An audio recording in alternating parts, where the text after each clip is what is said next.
चलिए हरी नाली तो एक और मार्क कहाँ गया? हाँ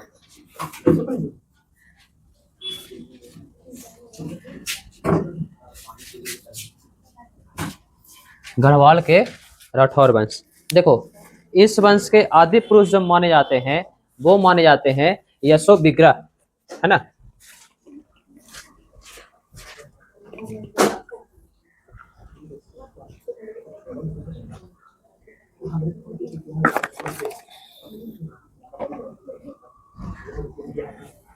इस वंश के आदि पुरुष जो माने जाते हैं वो माने जाते हैं यशो विग्रह, ठीक है। हाँ और इस वंश के संस्थापक माने जाते हैं वो माने जाते हैं चंद्रदेव गढ़वाल।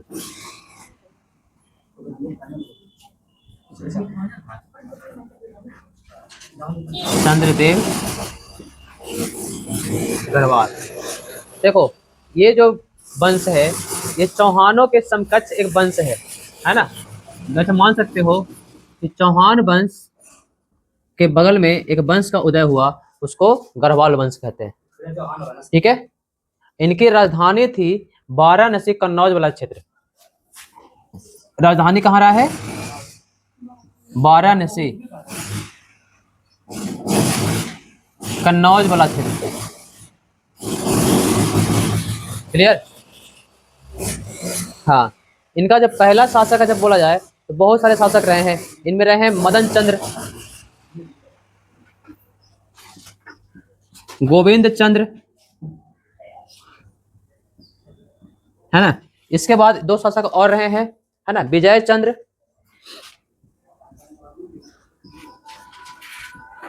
और एक है जय चंद्र। इसका नाम तो सुना होगा तुम लोग, जय चंद। तो जय चंद्र है इनका नाम, जय चंद नाम सुने हो ना। पृथ्वीराज चौहान वाला कहानी, संयोगिता वाला, बोला जाता है कि इसने मोहम्मद गोरी को आमंत्रित किया था भारत में, है ना। भारत का पहला गद्दार माना जाता है, ऐसा बोला जाता है, लेकिन ऐसा कुछ है नहीं, है ना। कहानी कुछ और ही रही है। जय चंद्र, इससे कहानी तुम लोग को पढ़ाएंगे। इसके बाद थोड़ा सा देख लेते हैं हम लोग गोविंद चंद्र को, है 1114 से लेकर के 1154 तक इनका कार्यकाल है। लगभग 40 वर्षों का इनका कार्यकाल रहा है गोविंद चंद्र का।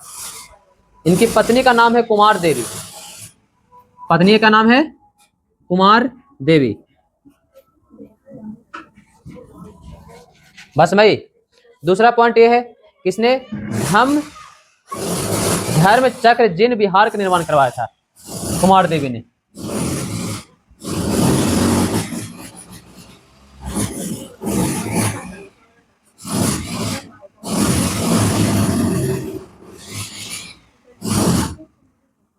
धर्म चक्र जिन विहार का निर्माण करवाया था, क्लियर।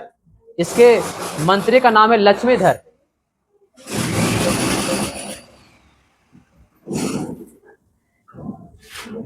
इनके मंत्री का नाम है लक्ष्मीधर। इसने एक किताब लिखी है, उस किताब से ही इस वंश की जानकारी प्राप्त होती है। कृत्या कल्पतरु, किताब का नाम क्या है? कृत्या कल्पतरु किताब का नाम, क्लियर। इसने अपने शासन काल में 4 क्षेत्र जीता है।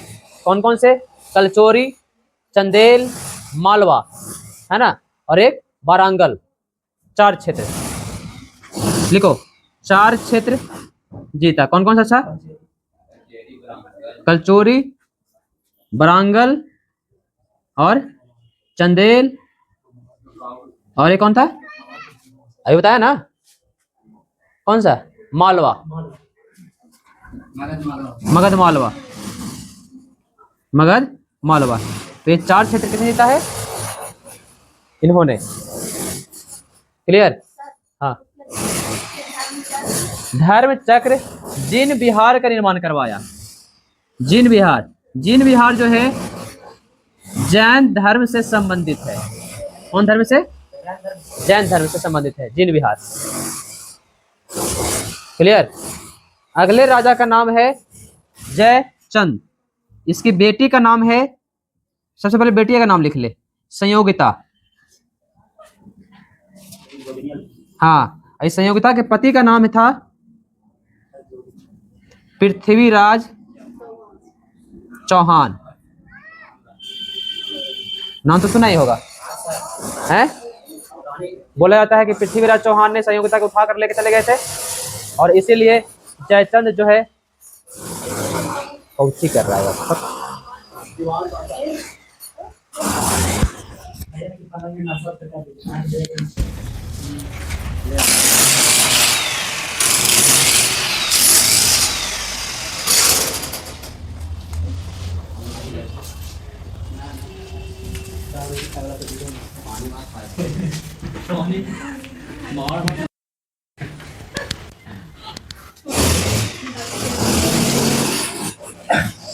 क्लियर? हाँ, अगला है जयचंद। इसके बाद हम देख लेते हैं, इसकी बेटी का नाम है संयोगिता, और इसका जो दरबारी जो बोल सकते हो सेनापति, उसका नाम है हर्ष। क्या नाम है? हर्ष। उसको बोलते थे श्री हर्ष। क्या बोलते थे इसका नाम? ऐसे श्री हर्ष बोलते थे, श्री हर्ष। क्लियर? इसने 2 किताबें लिखी है। पहला किताब है ना, पहला किताब का नाम लिखो, खंडन खाद्य। खंडन खाद्य। और दूसरा किताब का नाम है ना, नैषध चरित्र। नैषध चरित्र, 2 किताबें लिखी है इसने। क्लियर हो गए? अब इसके बारे में बोला जाता है कि इसमें चंदावर का युद्ध, इसका बहुत फेमस युद्ध रहा है, जिसने लड़ा था और वो हार गया था। देखिए, इसके बारे में बहुत सारी कहानियां हम सुनाते। 10 मिनट बोल, क्या होने?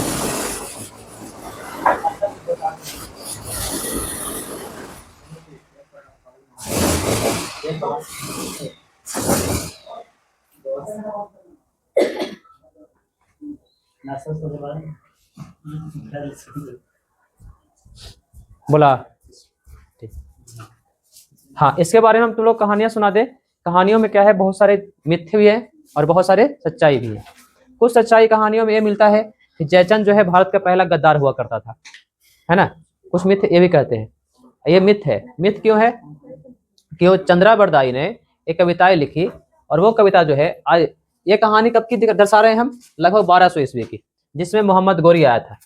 बस भाई, इसका शासनकाल था 1170 से लेकर के 1194 तक इसका शासन कर रहा है। 1170 से 1194 तक का। अब थोड़ा सा कहानी देख लो इसका, इसकी कहानी क्या रही है, और इसकी कहानी कहाँ से कहाँ तक चली है, कौन सा कहानी मिथ है और कौन सा कहानी सच है ना। कुछ कुछ कहानियां मिथ होती हैं। मिथ होती है मतलब कि तुमने सुने होंगे, भारत का जयचंद है ना, घर का 2 व्यक्ति का हमेशा नाम लिया जाता है ना। किसका किसका? सिकंदर। गद्दारों में 2 नाम लिया जाता है, एक रामायण में था विभीषण, है ना विभीषण बोला था ना कि घर में विभीषण है ना।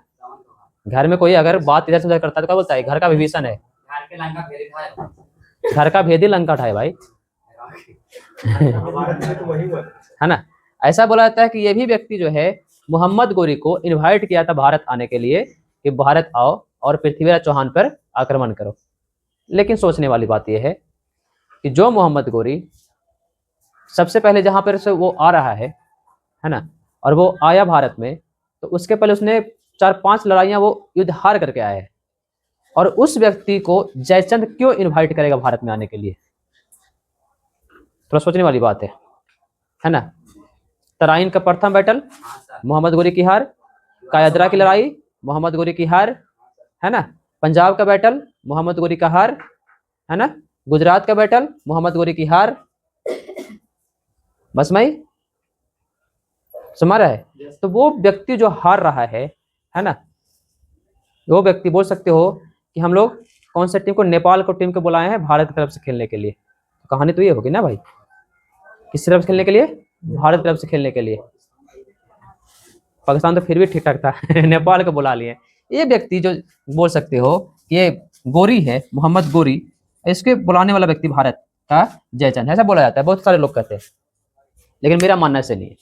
अगर मोहम्मद गोरी को भारत जयचंद बुलाता तो फिर एक बैटल है, उसको बोलते हैं चंदावर का युद्ध, है ना, 1194, जो मोहम्मद गोरी 1192 में जीतने के बाद, तराइन जीतने के बाद अगला अटैक जो है चंदावर पर ही करता है। तो मान लो कि अगर ये बुलाता तो मोहम्मद गोरी चंदावर पर अटैक क्यों करता?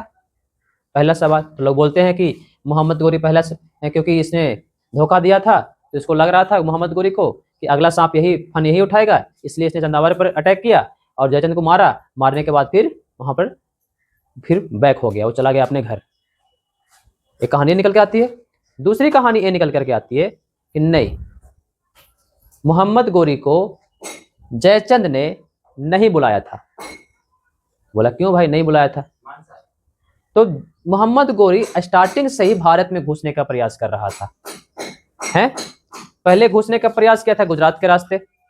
वहां पर भीम चालुक्य, भीम द्वितीय की माता थी नायका देवी, नायका देवी कूट कूट के मारी उसको, हैं?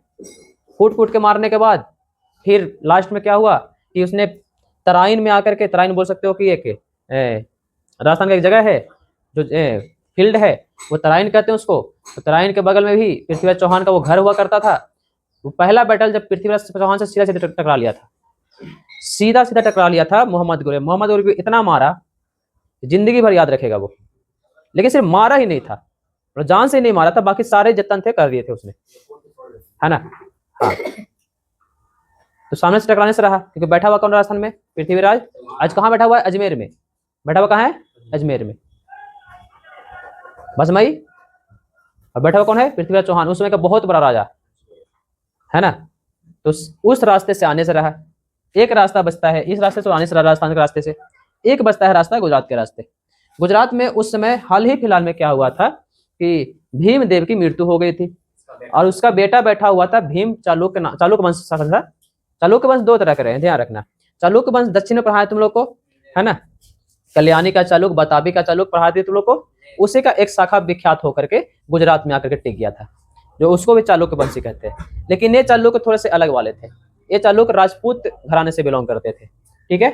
तो गुजरात में क्या हुआ था, गुजरात में नया नया वहां पर सत्ता विस्थापित हुआ था, और वहां पर राजा की मृत्यु हो गई थी। तो मोहम्मद गोरी को लगा कि हमको गुजरात में घुसना आसान है। अब मालूम किया गुजरात में कौन बैठा हुआ है, तो मालूम चला कि गुजरात में 3 वर्ष का बालक है राजा बना हुआ है, उसका नाम है भीमदेव चालुक्य द्वितीय।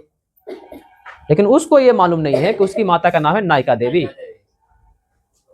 क्या नाम है? नायका देवी। बस मैं, मूवी आ रही है तुम लोग को देखना है, जरूर देखना। नायका देवी का मूवी आ रही है हाल फिलहाल में। हमारा देश पहले भी कर चुके हैं, है ना, वीरों का तो रहा ही है, साथ में वीरांगनाओं का भी उतना ही सहयोग रहा है ना। इसके पहले तुम लोग को हम पढ़ाए थे कश्मीर की रानी, रानी दिग्गा है। ये दूसरी रानी है नायका देवी, जो गुजरात को खूब मारी है। मतलब एक ऐसा मोहम्मद गोरी बस हमारी है जो औरतों से पिट के गया भारत से। मतलब बेइज्जती की भी हद होती है, बेइज्जती को चाहिए। औरत पीट सकती है, हमारे यहाँ तो और भी पीट सकती है। हमारे यहाँ तो पीटने में एक्सपर्ट है।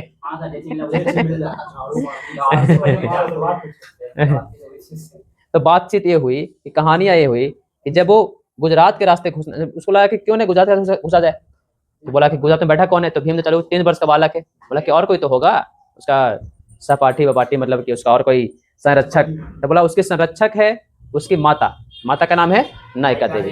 गोरी को लगा क्यों ना भाई, लुगाई है बैठी हुई है, आराम से घुसेंगे, मार काट के निकल जाएंगे, किसी को मालूम तक भी नहीं चलेगा। उसको बोलते हैं कायदरा की लड़ाई। पढ़ाएंगे आगे तुम लोग को, है ना। चौहान वंश पढ़ाएंगे ना, उसे पढ़ाएंगे। सॉरी, चालुक्य वंश पढ़ाएंगे ना, उसे पढ़ाएंगे। कायदरा की लड़ाई बहुत फेमस लड़ाई है वो। जब वो आया उसमें भरपेट मारा 1190 के आसपास में, खूब कोटा गया। उसके बाद फिर ऊपर आया, मतलब फिर से सोचा कि एक बार टकरा ही लेते, पृथ्वीराज चौहान क्या व्यक्ति है ना। उसको लगा कि यहाँ पिटे गए हैं, सामने से एक बार और मौका है तो देख लेते हैं। तो मौका तो देखने गया तो और कूटा गया। उसको पकड़ करके लाया गया, पकड़ के लाया गया तो वहां पर क्या हुई, उसकी सुनवाई हुई मोहम्मद गोरी की। मोहम्मद गोरी का कोई भी ऐसा कोई इतिहासकार ये नहीं बताता है कि जयचंद ने मोहम्मद गोरी को बुलाया है। उस समय के इतिहासकार की बात कर रहे हैं।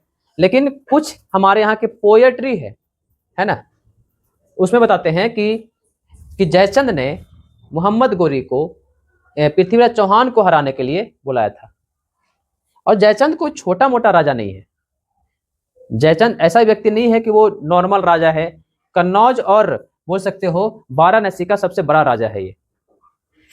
बस भाई, तो यहाँ पर जो कहानी है ना तो संयोगिता की है और ना ही किसी पृथ्वीराज चौहान की है। पृथ्वीराज चौहान और जयचंद में हमेशा नहीं बनता था। नहीं बनने का एक रीजन था, बता देते हैं पहले। जयचंद जो है पृथ्वीराज चौहान की फैमिली से बिलोंग करता था और जयचंद भी उस योग था कि उसको दिल्ली दिया जा सकता था, लेकिन उसको दिल्ली संयोग बस मिला नहीं तो कोई भी गुस्सा होगा, है ना। मूवी देखे होगे ना मिर्जापुर, जब योग्य हो और आपको सत्ता ना मिले तो बहुत दुख होता है, डायलॉग वाला है। तो वही वाला डायलॉग बेचारा मारा, बोला कि हम भी तो योग्य हैं, हम तो ज्यादा योग्य हैं, हमको दिया जाना चाहिए था लेकिन दिया नहीं गया तो पॉसिबिलिटी नहीं बनती है। तो अब जब दिल्ली मिला किसको, पृथ्वीराज चौहान को, बस भाई, या फिर दिल्ली को जीता तोमर वंश से, तो जब जीता तो उसमें योग ये भी था लेकिन इसको मिला नहीं मिला तो रीजन ये हुआ कि इसने आसपास में जो वाराणसी पड़ता है, कन्नौज उसी के आसपास है। अब देखो सबसे ज्यादा प्रतिद्वंदी शासक कौन होगा, जयचंद ही होगा, क्योंकि पास में भी है और वो दुख में भी है, गुस्सा में भी है। तो सबसे पहला युद्ध जो है किससे करेगा पृथ्वीराज चौहान, जयचंद से ही करेगा। बस भाई, जयचंद से युद्ध किया, जयचंद को पृथ्वीराज चौहान हरा देता है। हराने के बाद कन्नौज का कुछ क्षेत्र जो है वो लेकर चला जाता है। एक कहानी ये है, एक कहानी है ट्रेटरी की लड़ाई, क्षेत्र की लड़ाई। बस भाई, दूसरी लड़ाई ये कहा जाता है कि नहीं ऐसा नहीं हुआ था। एक कहानी लिखी हुई है किनकी, तो एक कहानी लिखी हुई है चंद्रावरदाई की, है ना, दोहा है। तो चंद्रावरदाई एक कवि थे और वो 1700 के आसपास में कवि थे, वो उस समय के कवि थे ही नहीं, और वो कवि 1700 के आसपास में किताबें लिखते हैं। और उस किताब में बताते हैं कि जयचंद की एक बेटी थी, उसका नाम संयोगिता था, और संयोगिता के लिए स्वयंवर का, है ना, व्यवस्था किया। स्वयंवर समझते हो, स्वयंवर नहीं समझते हो, महारानी सीता का स्वयंवर हुआ था, स्वयंवर नहीं समझते हो। राजा आसपास में आते हैं खड़ी होते हैं, और जो राजा को पसंद, जो राजकुमारी होती है जिसके गले में बरमाला डालती है तो वो स्वयंवर कहा जाता है उसको। तुम लोग हाँ ऑप्शन है तो राम जी का जब स्वयंवर, सॉरी सीता जी का जब स्वयंवर हो रहा था ना, उसमें रावण भी आया था। उसमें दो कंडीशन रखे, एक कंडीशन रखा गया था जो ये नहीं तोड़ना नहीं था, धनुष को उठाना था। और धनुष किनका था, धनुष किनका दिया हुआ था, शिव का दिया हुआ धनुष था। शिव दिए थे परशुराम को, परशुराम दे दिए थे राजा जनक को। हाँ गिफ्ट चल रहा था। राजा जनक के कंडीशन रख दिए थे, क्या कंडीशन रख दिए थे, जो धनुष को उठाएगा सीता का उसी से विवाह कर देंगे। सारे देश विदेश के योद्धा महारथी सारे आने शुरू हुए, उसमें रावण भी था, ध्यान रखना। रावण का एक गुस्सा ये भी था कि हमने धनुष उठाया नहीं था, तो शादी सीता से हमारी हो गई होती। बस भाई लतकोर तो था। बस भाई, वैसे ही स्वयंवर हो रहा था किसका, संयोगिता का। लेकिन कुछ कहानियां ये बताती है कि अरे कितना बढ़िया तो प्रेम कहानी चल रहा है, इसमें भी नहीं तुम लोग कैसे आ रहा है, तुम लोग लव स्टोरी सुनते हो पीछे दिवस हो रहा है अब देखो, वो ऐसा बोला जाता है कि संयोगिता और जयचंद किसी पार्टी में पहले मिले थे, पार्टी में मिलने के बाद दोनों में प्यार मोहब्बत हो गया था। प्यार मोहब्बत के बाद दोनों जो है विवाह करना चाहते थे, लेकिन इनका बीच में कौन आ रहा था, इनके बाबूजी जो हमेशा की तरह आते हैं आते हैं ना, हर एक फिल्म में कौन आता है, लड़के के बाबूजी हैं तो हर मूवी आता है ये, तो इस मूवी में आ रहा था। तो ये आया तो बोला कि विवाह नहीं होगा, तो बोला जाता है कि संयोगिता का स्वयंवर चल रहा था। बस भाई हाँ, स्वयंवर चल रहा था, और स्वयंवर में क्या हो रहा था कि सारे लोगों को जूते चप्पल उतार करके आने का प्रावधान था। और स्वयंवर में गुस्सा हो गया था कौन, जयचंद। और जयचंद ने क्या किया था कि पृथ्वीराज चौहान की एक मूर्ति लगा रखी थी, गेट पे लगा रखी थी, जहां पर लोग चप्पल जूते खोल रहे थे। इज्जत मतलब धूमिल कर दिया था इसका। ये बात किसको मालूम चली, पृथ्वीराज चौहान को मालूम चली। पृथ्वीराज चौहान अपने कुछ सैनिकों के साथ आता है ना, और वहां पर युद्ध नहीं करता है, बस संयोगिता को उठाता है और वो लेके निकल देता है, मतलब है ना। हाँ मूवी दोनों देखे हो गए दिल वाला दुल्हनिया ले जाएंगे तो इस टाइप के मूवी टाइप का होता है। तो ये कहानी मूवी में दिखाई गई है, ये कहानी असली नहीं है। असली नहीं होने का रीजन बताते हैं, असली इसलिए नहीं है कि ये कहानी एक दोहा में प्रयुक्त किया जाता है, और दोहा को इतिहास हम लोग नहीं मान सकते। कवि कल्पनाओं में जीता है ना, संगीतकार कल्पनाओं में जीता है। चांद तारे तोड़ लाऊंगा, तोड़ लाओ हैं, चांद तारे तेरे माथे में सजाऊंगा। भाई साहब नासा वाले बेचारे सोच रहे होंगे कि काश हम लोग अपना नासा वाला डोर क्लोज कर देते और जो संगीतकार हैं हाँ देखो तो और नया नया चांद के पार चलो तो ये सब कल्पनाएं हैं। क्या है ये? कल्पनाएं हैं। तो संगीतकार कवि जो है क्या करता है, अपनी कल्पनाओं को व्यक्त करता है।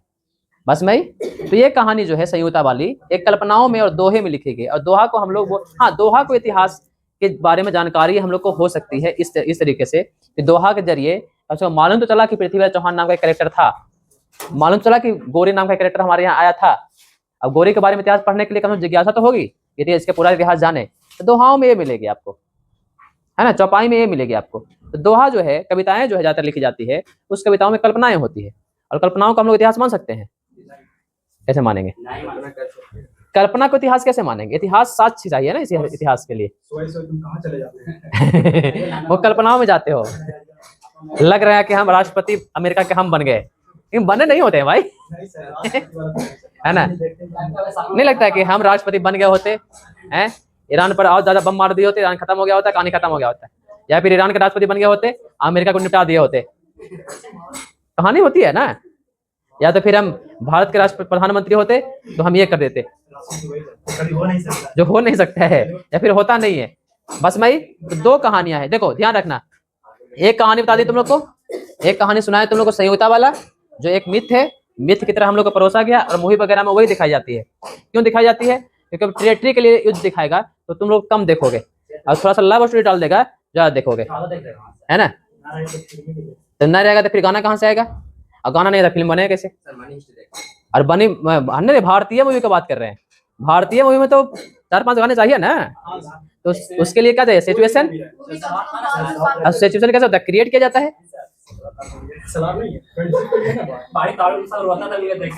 बस कौन सा सलार? हॉलीवुड देखते हैं, हॉलीवुड हॉलीवुड भी ठीक ठाक मूवी है। हाँ हॉलीवुड में देखो उसकी कल्पनाएं अलग होती है, उसकी कल्पनाएं ठीक होती है, उसकी कल्पनाएं टेक्निकल होती है। जो एक मूवी है आयरन मैन, आप लोग देखे होंगे। आयरन मैन में क्या होता है कि आप लोग देखे होंगे कि ये कंप्यूटर से बात करता है जारवेज। स्पाइडरमैन देखे सर, मकड़ी काटता है उसे कैसे बनता है, वो तो बात ठीक है, लेकिन हम जो बता रहे हैं कि आयरन मैन में देखे होंगे कंप्यूटर से बात करता है, वो जारवेज से बात करता है ना, वो एआई है। तो कब बात कर रहा था? 2001 में बात कर रहा था, 26 में आ गया, आया ना एआई। तुम लोग बात करते हो 26 से है, तो वो लग रहा है कि नहीं, वो मूवी जो बनाती है साइंटिफिक मूवी, वो कहीं ना कहीं आगे अभी नहीं आएगी, लेकिन आगे आने वाले समय में आएगी। क्योंकि जब क्षेत्र का विकास होगा तो चीजें और स्पीड होगी, तो और भी हाँ, या फिर आने वाले कल पर, दोनों पर, या तो बीता हुआ कल पर या आने वाले कल पर।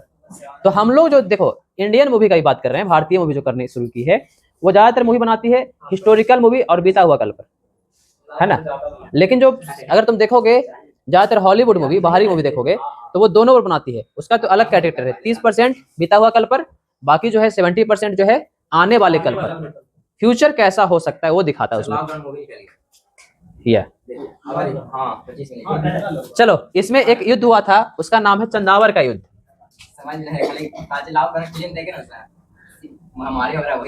आपको दिखाएगा चंदावर का युद्ध 1194 में हुआ था। कब हुआ था? 1194 में जयचंद और मोहम्मद गौरी के बीच। इसके बीच जयचंद्र और, है ना, गौरी के बीच। इसमें जयचंद की क्या हुई थी? हार हो गई थी, और मोहम्मद गौरी जीत गया था। अब देखो एक कहानी और सुना दे तुम लोग को। जब मोहम्मद गौरी ने दिल्ली पर अधिकार किया, बस मारी है, जब मोहम्मद गौरी ने पृथ्वीराज चौहान को सेकंड बैटल ऑफ तराइन में हराया, है ना। कौन? मोहम्मद गौरी पूरे बोल सकते हो कि पूरे अपने जीवन काल में मात्र 2 ही युद्ध जीता है। एक तराइन का युद्ध, और तराइन का युद्ध नहीं कहते उसको धोखा कहते हैं। 1192 जो तराइन का सेकंड बैटल ऑफ युद्ध होता है, उसको युद्ध नहीं कहते हैं, उसको धोखा कहा जाता है। कैसे समझ लो, पहले उसको कहानी सुना देते तुम लोग को। जब मोहम्मद गौरी भारत आया तो 2 युद्ध हार के आया, 2 युद्ध हार के आया, तो तीसरा बार फिर कुछ सेनाएं लेकर के, और कुछ सेनाओं को वो पीछे, किसके पास? गोरी के पास। गोरी करता क्या था कि फिर अपने क्षेत्र ज्यादा था और वहां सैनिक बनाता था और फिर भाजपा अटैक करता था वो। ये कहानी थी इसकी, मोहम्मद गोरी की। मोहम्मद गोरी को जब बेइज्जती किया जा रहा था तो उसने बोला था कि हमको मार दो भाई, नहीं तो हम तो फिर आएंगे, हमारे लतखोर हैं, है ना, हम फिर आएंगे। जब वो भारत आया, दूसरी बार जब भारत आया मोहम्मद गोरी, अब बताते हैं, फिर सुन लो। तो दूसरी बार जब मोहम्मद गोरी भारत आया, तो आने के बाद क्या किया, पृथ्वीराज चौहान से हार गया था एक बार, तो आने के बाद कुछ सेना लेकर के कुछ एक व्यक्ति को खदेड़ने के लिए बात बोली गई। जब तराइन में आकर के रुका हुआ था, बसमई रुका हुआ था, तो उसमें क्या हुआ कि वो बोला, जहाँ से सेना लोग गए, तो बोले तुम लोग फिर आ गए, तो बोले कि हम एक आदमी का खोज कर रहे हैं जो नहीं मिल रहा है, जो हमारा दुश्मन है बसमई, इसीलिए हम लोग खोज करके चले जाएंगे। एक बहाना मारा, तो मतलब क्या हुआ, सैनिक शांत हो गए, क्योंकि सामने वाला कोई आक्रमण नहीं कर रहा है, तो हम क्यों बीच में पड़ जाए, और उसकी सेना भी कम है। बोला ठीक है, खोज करके निकल जाएगा। फिर कुछ दिन के बाद बरसात आई, कुछ दिन के बाद ठंड आया, ठंड के बाद फिर ये वाला मौसम जो वर्तमान में चल रहे हैं, ये मौसम है। इसी बीच क्या हुआ कि होली आ गई, और होली में, राजस्थान में होली बहुत फेमस ढंग से मनाई जाती है, आप लोग देखे होंगे, एक बारूद की होली मनाया जाता है जो मनेर में है ना। तो अब देखो वहाँ होली आ गई, होली में क्या होता है कि ज्यादातर लोग भांग पीते हैं, है ना। तो हुआ यूं, और इतने समय में क्या हुआ, लगभग 5-6 महीने के अंतराल में मोहम्मद गोरी ने क्या किया कि उनकी जो कुछ सेना में से थी, जो पृथ्वीराज चौहान की तरफ से कुछ मेन अधिकारी को पैसे दे करके अपने तरफ मिला लिया, धोखा देने के लिए, बस में। और वो धोखा जो है बाद में फिर बोला कि ठीक है। इतने में क्या हुआ कि वो बोला कि एक काम किया जाए, बंगाल की तरफ हम लोग जा रहे हैं, और उन्हें सेना क्या किया, अपने कुछ सेना मोहम्मद गोरी ने बंगाल की तरफ मोड़नी शुरू की। कुछ सेना मतलब 10% सेना बंगाल की तरफ मोड़ ली, और कुछ सेना को पीछे छुपा दिया, और कुछ सेना उसको जो प्रकाश में दिख रहा था, बस में। इतने में क्या हुआ कि होली आई, और होली के समय ही सारे लोग अबीर भांग वगैरह में डूबे हुए थे, है ना, मांस मदिरा पका खा रहे थे। इसी खाने के दरमियान ने, है ना, कोई मोहम्मद गोरी ने आक्रमण किया था। वो होली का समय था, इसको धोखा कहते हैं। और उसके अंदर वाले जो काम कर रहे थे, जो धोखा दे रहे थे, उसने क्या किया था, पृथ्वीराज चौहान तो फिर भी लड़ता, लेकिन पृथ्वीराज चौहान का जो क्या हुआ था, घोड़ा बदल दिया गया था। उसके जो म्यान में तलवार थे, है ना, तलवार निकलता तो बड़ा नहीं छोटा तलवार निकलता मतलब सारे चीज को जो है बदल दिया गया था। पृथ्वीराज चौहान को बहुत मुश्किल था मारना, बिना मतलब बोल सकते हो बिना धोखे के। और वो जब धोखा दिया गया तो बहुत जबरदस्त धोखा था। उसके बाद फिर बोला जाता है कि मोहम्मद गोरी ने जीता, और जीतने मतलब जीता क्या मतलब वहां पर अधिकार किया, अधिकार करने के बाद फिर मोहम्मद, एक कहानी और दिखाता है कि मोहम्मद गोरी ने पृथ्वीराज चौहान को फिर अफगानिस्तान लेके चला गया, बस मैं अफगानिस्तान लेके चला गया और वहां कैद कर दिया, और उसी के साथ चंद्रा बरदाई को भी ले गया। कहानी बोलती है चंद्रा बरदाई को, लेकिन चंद्रा बरदाई कैसे जाएंगे भाई, चंद्रा बरदाई 500 साल की बात कभी है, हम कहानी सुना रहे हैं 1200 ईस्वी की, कहानी कभी सुना रहे हैं 1194 की है, लगभग 1200 ईस्वी की, और चंद्रा बरदाई कभी है 1700 ईस्वी की। तो पृथ्वीराज चौहान चंद्रा बरदाई साथ में कैसे रहेंगे, इम्पॉसिबल, अरे अनपॉसिबल है कैसे रहेंगे। लेकिन कुछ कहानी दिखाई जाती है, लेकिन 2 कहानी करती है कि पृथ्वीराज चौहान को जब हराने के बाद मोहम्मद गोरी ने वहीं पर उसको मृत्यु घाट उतार दिया था, मतलब सर कलम कर दिया था, और उसके बाद उसी को बेटा को बैठा दिया था, पृथ्वीराज चौहान के बेटा को बैठा करके, और वो बाहर निकल गया और बोला कि जब तक मतलब एक अपने तरफ से उसी को बेटा को राजगद्दी दे दिया, और राजगद्दी देने के बाद फिर बोला कि हम जाते हैं, लेकिन हम जो कहेंगे वही तुमको सुनना है, और उसको मुस्लिम धर्म स्वीकार करवा दिया था उसके बेटा को जबरदस्ती। लेकिन जैसी एक कहानी ये भी है, जैसी वो जाता मतलब अपने अफगानिस्तान क्षेत्र में, यहाँ जो बैठा हुआ था पृथ्वीराज चौहान का बेटा बोलता कि नहीं अब हिंदू धर्म, फिर आया एक बार, है ना, फिर मुस्लिम धर्म, फिर गया, फिर हिंदू धर्म, मतलब ये चल रहा था। फिर लास्ट में फिर इसको भी मार दिया गया, और फिर वहां पर पूरी तरह से कब्जा कर लिया गया अजमेर वाला इलाका पे। एक कहानी तो ये निकल के आती है कि पृथ्वीराज चौहान को वही मार दिया था। एक कहानी और है जो मूवी में दिखाई जाती है। एक कहानी ये है कि पृथ्वीराज चौहान को पकड़ करके अफगानिस्तान लेके जाता है, वहां कैद कर लेता है, और वहां पर जो है चंद्रा बरदाई बोलते हैं कि हमारे यहाँ एक योद्धा है जो बड़ा खतरनाक है, और वो शब्दों में बाण चलाता है, शब्द को सुन करके बाण चलाता है ना। बोला कि भाई साहब सवेरे सवेरे हम ही बने थे तुमको, है बोला कि नहीं नहीं, इसमें तो पूरी कहानी हो गई थी, पूरी रामायण हो गई थी भाई, है श्रवण कुमार, कहानी याद है वो, राजा दशरथ, श्राप है, बस भाई शब्द वेदी बाण, बिना देखे हुए मारना, शब्दों को सुनकर बोले कि इसमें पूरा हमारा रामायण हो गया था, तुम लोग पता नहीं है। बोला कि ऐसा हो सकता है? तो बोला हाँ हो सकता है। बस भाई, तो एक कहानी ये है कि इसको युद्ध में उतारा गया था, युद्ध के मैदान में, और सामने राजा बैठे हुए थे और एक सांड को छोड़ा गया और बोला कि इसको मारना है तुमको।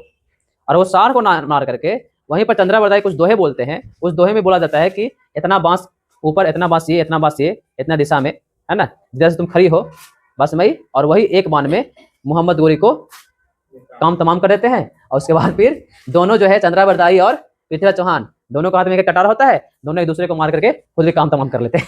ये कहानी ये दिखाया गया है जो मूवी में दिखाई जाती है, बस भाई।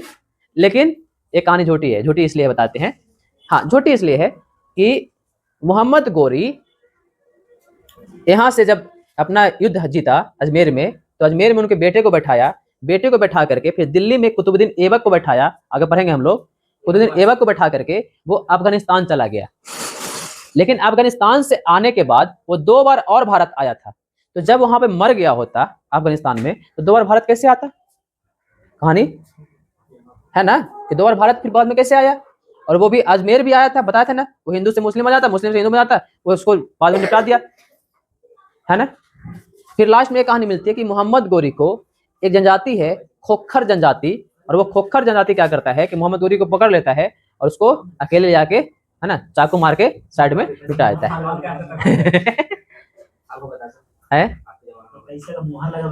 तो चीज हमारे याद में जंग हुआ था जो नहीं बोल रहा है, मतलब चेंज कर सकते हैं। ऐसा होगा आप कैसे रहेगा सर?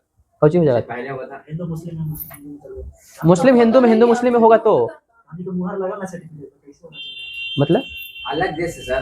पहले कैसे हुआ? आप यहाँ लूट के चले गए। नहीं, अब नहीं कर सकते, मुश्किल है, हो नहीं सकता। अब मुश्किल है। अब युद्ध होते हैं, जैसे युद्ध हो रहा है ना, अब युद्ध ही होंगे, बाहर से अंदर घुसना मुश्किल है, वो पॉसिबिलिटी कम है। पहले तो लूट के जाता आप लोग साथ में। हाँ, वो जीत जाएगा तब वो हम पे अधिकार कर लेगा, तब उसकी कुछ कंडीशन होगी, वो हम मानेंगे।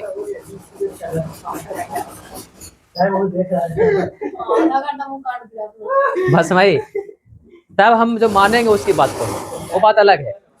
वो नहीं हो सकता है कि हमारे देश में घुसेगा, घुस करके लूटेगा फिर चला जाएगा, वो कहानी अलग, खत्म हो गई, क्योंकि बाउंड्री अब सील हो चुकी है। तो उसमें घुसने से पहले तो वहां पर बॉर्डर पुलिस फोर्स निपटा देगा उसको। आतंकवादी घुसते जाते पानी के रास्ते, कोस्ट गार्ड के रास्ते ज्यादातर घुसते हैं आतंकवादी। कोस्ट गार्ड होता है ना, जैसे देखो मुंबई अटैक हुआ था, ज्यादातर पानी रास्ते आए थे। और कुछ होते हैं स्लीपर सेल्स, जो आतंकवादी यहाँ घुस चुके हैं, जैसे नॉर्मल वीजा पर यहाँ घुस चुके हैं, तुम्हारे आसपास में रह रहे हो, बस भाई। और वहां से एक मैसेज आता है तुम एक्टिवेट हो जाओ, तो यहाँ वाला आतंकवादी वो एक्टिवेट हो जाता है, उसको स्लीपर सेल्स बोलते हैं। पता कैसे चलता है? हाँ, ये सारा न्यूज इन्फॉर्मेशन होता है। जैसे तुम संगीत व्यक्ति हो तो तुमको चेक करेगा, पूरा रीचेक करेगा, कैसे कहाँ कहाँ पूरा होता है। हाँ, पता कर लेता है वो, क्योंकि तुम्हारा जो डाटाबेस है ना, तुम्हारा जो फोटो है ना, वो ऑफिशियल डाटाबेस में रखा हुआ है उसका। हाँ, जैसे तुम मान लो कि जैसे पुलिस कैसे तुमको पहचान करती है, समझ लो पहले। जैसे तुम मान लो कुछ करोगे और तुम क्राइम करके भाग गए हैं, तो आसपास आएगी, तो सबसे पहले देखते हो ना, मूवी देखते हो, सबसे पहले स्केच बनवाएगी। तुम्हारे स्केच को क्या करेगी?